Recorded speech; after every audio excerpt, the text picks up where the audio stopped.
నమస్కారం ప్రజలారా, మా యూట్యూబ్ ఛానల్. నా పేరు రాజు. ఆంధ్రప్రదేశ్లో బెల్ట్ షాపులు వీధి వీధిన గ్రామాల్లో విపరీతంగా పెరిగిపోయినాయండి. కూటమి ప్రభుత్వం వచ్చిన తర్వాత ఈ బెల్ట్ షాపులకు అద్దు ఆర్పు లేకుండా పోయింది. గ్రామానికి 10 బెల్ట్ షాపుల చొప్పున ఏ వీధిలో చూసినా బెల్ట్ షాపులే కనిపిస్తున్నాయి.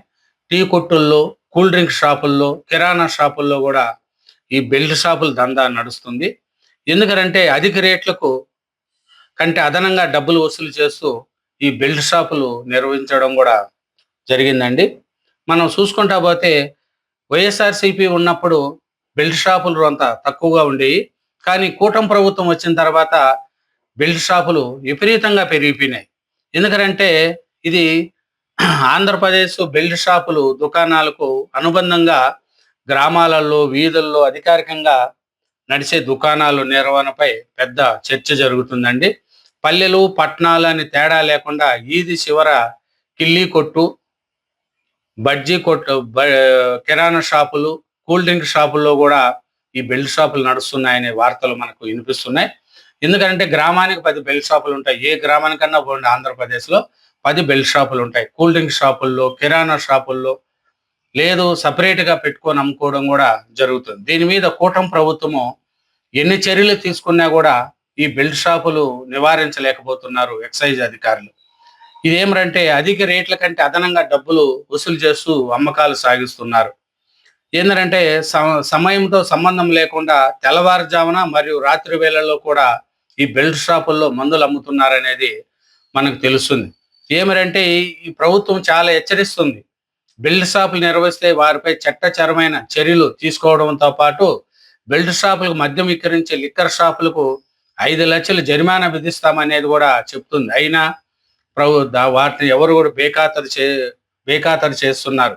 పెద్ద షాపుల నుంచి వీళ్ళు తెచ్చుకొని అధిక దానికి అమ్ముకుంటూ ఉన్నారు. ఇప్పుడు గ్రామాల్లో చాలా బెల్ట్ షాపులు అయిపోయినాయి. కూటమి ప్రభుత్వము చంద్రబాబు నాయుడు గారు కానీ, పవన్ కళ్యాణ్ గారు కానీ దీని మీద దృష్టి పెట్టాలనేదే ప్రజలు కోరుకుంటున్నారు.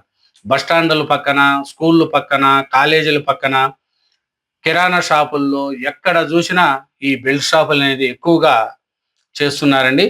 మరి పోలీసులు మరి ఎక్సైజ్ శాఖలు నిరంతరం దాడులు చేసినా అవి చాలా కొనసాగుతూనే ఉన్నాయి. పలు చోట్ల ఈ వ్యాపారం కొనసాగుతూనే ఉంది.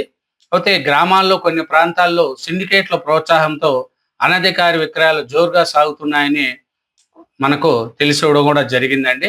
ఈ బెల్ట్ షాపులు చూసుకుంటే ఆంధ్రప్రదేశ్లో విపరీతమైపోయినాయి. ఎక్కడ చూసినా బెల్ట్ షాపులే. దీన్ని మనం ఏమి చేయలేని పరిస్థితి ఉంది. ప్రభుత్వం దీని మీద చర్యలు తీసుకోకపోతే ఇంకా ఎక్కువ అయిపోతున్నాయి అనేది కూడా మనకు తెలుస్తుందండి. ఎందుకంటే అధికారానికి దానదహం తోడి వ్యవస్థలని గుప్పిటి పట్టి విచ్చలవిడిగా చెలరేగుతూ ఉంటే అడుగడుగునా బెల్ట్ షాపులు కనిపిస్తున్నాయి. కొందరు ఎమ్మెల్యేల ప్రోత్సాహము, కొందరు మినిస్టర్ల ప్రోత్సాహము. ఈ కూటమి ప్రభుత్వం వచ్చిన తర్వాత బెల్ట్ షాపులు కూడా ఎక్కువైనాయి. మంచినీళ్ళకైనా ఎక్కడ కొదవ ఉంటుందేమో కానీ మద్యం మాత్రం ఎక్కడుంటే అక్కడ దొరుకుతుంది. ఏడ చూసినా మద్యమే. గ్రామానికి 10 బెల్ట్ షాపులు ఉన్నాయి ఏపీలో. ఈ కూటమి ప్రభుత్వం వచ్చిన తర్వాత దీని మీద దృష్టి కూడా తగ్గింది అనేది కూడా ప్రజలు చూస్తున్నారండి. నిబంధనల ఉల్లంఘన యథాచ్ఛగా జరుగుతూనే ఉంటుంది. గుడి పక్కన, బడి ఎదుట బెల్ట్ షాపులు నడుస్తూనే ఉంటాయి. నిబంధనలకు విరుద్ధంగా రహదారి పక్కనే వైన్ షాపులు చాలా నడుస్తున్నాయి.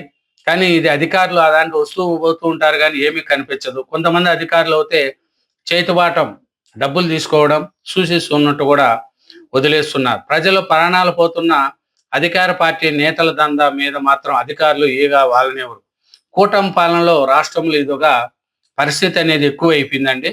ఏడ చూసినా బెల్ట్ షాపులేనండి. రోడ్ల పక్కన విశాఖ జిల్లా అంట, తిరుపతి జిల్లా, దొరవారి సత్రం, చాలా తాలు బెల్ట్ షాపులు. ప్రకాశం జిల్లా, సత్యసాయి జిల్లా, విశాఖపట్నం, ప్రకాశం జిల్లా ఒంగోలు సమీపంలో అంట, రోడ్డు పక్కనే.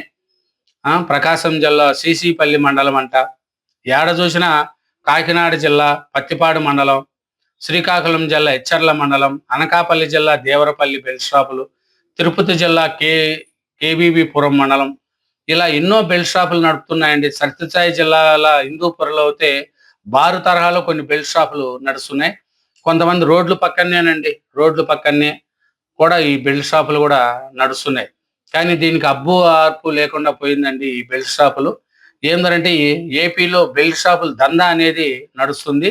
అడుగడుగునా బెల్ట్ షాపు, అడిగితే దబాయింపు. ఆ!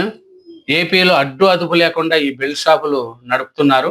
మరి ఇది బెల్ట్ షాపులకు చూస్తామంటే పోతే పరిస్థితి ఇది చాలా ఉందాయండి. ఎట్ట చూసినా విచ్చలవిడిగా మద్యం విక్రయాలు. ఏపీలో లిక్కర్ బెల్ట్ షాపులు జోరు పెరిగింది. గ్రామాల్లో వీధి వీధికి బెల్ట్ షాపులు. కానీ లైసెన్సులున్న యజమానులే దీన్ని ప్రోత్సహిస్తున్నారనేది కూడా తెలుస్తుంది.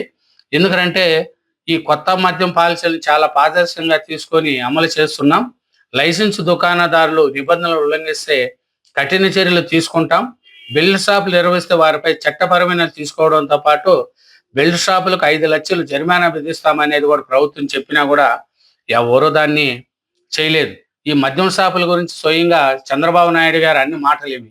ఏమని ఎవరైనా బెల్ట్ షాపులు నిర్వహిస్తే పారదర్శకంగా లేకపోతే 5 లక్షల రూపాయలు జరిమానా విధిస్తామనేది కూడా చెప్పినా కూడా ఎవరు కూడా క్షేత్రస్థాయి పరిస్థితి వేరే లెవెల్లో ఉంది. గ్రామాల్లో వీధి వీధికి బెల్ట్ షాపులు నిర్వహిస్తూ మద్యాన్ని ఏరలి పారిస్తున్నారు. మద్యం దుకాణాల నుంచి పెద్ద మొత్తంలో మద్యం తెచ్చి విడిగా విక్రయాలు యథార్చిగా సాగిస్తున్నారు. ఒక్కొక్క గ్రామంలో పదుల సంఖ్యలో అనాధికారికంగా తెరిచిన మద్యం బెల్ట్ షాపులు పట్టపగలే యథార్చిగా విక్రయాలు, రెయ్యం పొగులు లేకుండా రాత్రి 2 గంటలకు పోయినా కూడా బెల్ట్ షాపుల్లో మద్యం అమ్ముతున్నారనేది కూడా గ్రామాల్లో కూడా తెలుస్తుంది. ఏమిరంటే పైగా తాము పార్టీ కోసం పనిచేశామని మమ్మల్ని ఎవడ్రా ఆపేదన్న రీతిలో అమ్మకాలు చేస్తున్నారు కొంతమంది కూటమి ప్రభుత్వంలో పనిచేసిన వాళ్ళు. ఏంటంటే లిక్కర్ షాపుల కంటే బెల్ట్ షాపుల్లోనే భారీగా విక్రయాలు జరుగుతున్నాయని దీని మీద వైసీపీ కూడా ఆరోపణలు చేస్తుంది. ఎందుకంటే చంద్రబాబు నాయుడు గారు కొత్త పెట్టారు, ఎక్కడ చూసినా బెల్ట్ షాపులు అనేది కూడా మనకు తెలుస్తుంది. ఇంకా ఉదయ గోదావరి జిల్లాల్లో పరిస్థితి మరింత దారుణంగా మారింది. చాలా నియోజకవర్గాల్లో ప్రజాప్రతినిధులే గ్రామాల్లో కొంతమంది పేర్లు ప్రతిపాదించి బెల్ట్ షాపులు నిర్మించుకోమని చెప్తున్నారని కొందరు బహిరంగంగానే ఆరోపిస్తున్నారు. బాగా విక్రయాలు జరిగే షాపుల్లో వాటా చొప్పున వసూళ్లు పర్వం నడుస్తుందని కూడా అంటున్నారు. మంత్రులు, ఎమ్మెల్యేలు, కొందరు కూటమి నాయకులు కూడా ఇలాంటి వాటిని ప్రోత్సహిస్తున్నారనేది వైసీపీ కూడా ఆరోపిస్తుంది. ఎక్కడ గ్రామాల్లో చూస్తే ఎక్కడ చూసినా ఈ మద్యం దుకాణాలు, బెల్ట్ షాపులు చాలా ఉన్నాయి. ఇది ఏపీలో మొత్తము 3,396 మద్యం దుకాణాలు లాటరీల ద్వారా ప్రభుత్వం లైసెన్సులు ఇచ్చింది. ఈ ఏడాది అక్టోబర్ 13 నిర్వహించిన లాటరీల ద్వారా జిల్లాల వారీగా లాటరీలు నిర్వహించి వారికి లైసెన్సులు ఇచ్చి నిర్వహణ బాధ్యతలు అప్పగించింది. వీటితో పాటు ముఖ్య నగరాలైన విజయవాడ, విశాఖ, రాజమండ్రి, కాకినాడ, గుంటూరు, నెల్లూరు, కర్నూలు, కడప, అనంతపురం మొత్తము 12 ప్రీమియం స్టోర్లు ఏర్పాటు కూడా ఇదే తరహాలో అనుమతులు ఇచ్చింది. అయితే ఇప్పుడు చాలా దుకాణాలకు సంబంధించి సిండికేట్లుగా ఏర్పడి లాటరీలో పాల్గొన్న వారు ఇప్పుడు సిండికేట్లుగా వ్యాపారం చేస్తున్నారు. ఈ క్రమంలోనే మండలాల వారీగా సిండికేట్లుగా మారి బెల్ట్ షాపులకు పరోక్షంగా ప్రోత్సహించి విక్రయించుకుంటున్నారనేది కూడా టాక్ నడుస్తుందండి.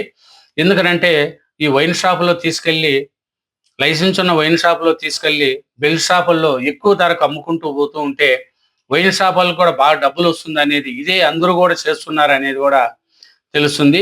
ఇంకా చూసుకుంటే అంబేద్కర్ కోనసీమ జిల్లా పరిధిలో అమలాపురం నియోజకవర్గంలో ఒక తీర గ్రామంలో అయితే గ్రామ పెద్దలే గ్రామంలో బెల్ట్ షాపులు నిర్వహించేందుకు ఏలంపాట నిర్వహించారని సమాచారం. ఈ వేలంలో 8 లక్షలు విడతల వారీగా చెల్లించేందుకు అంగీకారం కుదుర్చుకున్న వ్యక్తి ప్రస్తుతం బెల్ట్ షాపులు నిర్వహించుకుంటున్నాడని తెలిసింది. చాలా మంది గ్రామాల్లో బెల్ట్ షాపులకు కూడా ఏలంపాట పాడుతున్నారు. ఇలా చాలా గ్రామాల్లో కూడా ఏలంపాటలు సాగుతున్నట్లు సమాచారం. మమ్మిడివరం నియోజకవర్గం అలాగే ఏలంపాటలు కూడా చేస్తున్నాయి. ఇంకా రాజోలు, కొత్తపేట, గన్నవరం, రామచంద్రాపురం, మండపేట ఇలా అన్ని తాట్లు కూడా గ్రామాల్లోనే బెల్ట్ షాపులు చేస్తున్నారు. ఈ ఉదయ గోదావరి జిల్లాలో బెల్ట్ షాపులు వెనుక ఆయా నియోజకవర్గాల ఎమ్మెల్యేల పరోక్ష మద్దతు ఉందన్న టాక్ కూడా నడుస్తుంది. బాగా రద్దీగా సాగే బెల్ట్ షాపుల నిర్వహణ కోసం నెలకు 50,000 వసూలు చేస్తున్నారనేది కూడా ఆరోపణలు ఉన్నాయండి. ఇటువంటి ఆరోపణలు ఎమ్మెల్యేలు కొంతమంది మేము చేయట్లేదని కూడా చెప్తున్నారు. కానీ నిజానికి బెల్ట్ షాపులు ఉన్నాయన్న సంగతి తమకు తెలియదని తమ అధినేత ముఖ్యమంత్రి చంద్రబాబు నాయుడు చెప్పిన దానికి కట్టుబడే ఉంటామని ఆయన ఆదేశాలను బేఖాతరు చేయమంటున్నారు. కానీ ఎమ్మెల్యేలు పరిశీలన చర్యలు తీసుకుంటున్న ఆరోపణలు మటుకు ఖండిస్తున్నారు. కానీ దీని వెనకాల గ్రామంలో 10 బెల్ట్ షాపులు ఉంటాయండి. ఎక్కడన్నా పోండి బెల్ట్ షాపులు. ఇప్పుడు ఎక్కడైనా గానీ నీళ్ళ కన్నా అంత ఇబ్బంది ఉంటుంది గానీ, వైన్‌కవుతే ఇబ్బంది లేదు. కానీ దీని మీద కూటమి ప్రభుత్వం దృష్టి పెట్టి ఆంధ్రప్రదేశ్‌లో ఉండే ప్రజల యొక్క ఆరోగ్యాన్ని కాపాడాలనేదే ఈ వీడియో సారాంశం అండి. Thank you very much. ఛానల్‌ని సబ్స్క్రైబ్ చేయండి. నా వీడియోను లైక్ చేయండి. Thank you very much. Thank you.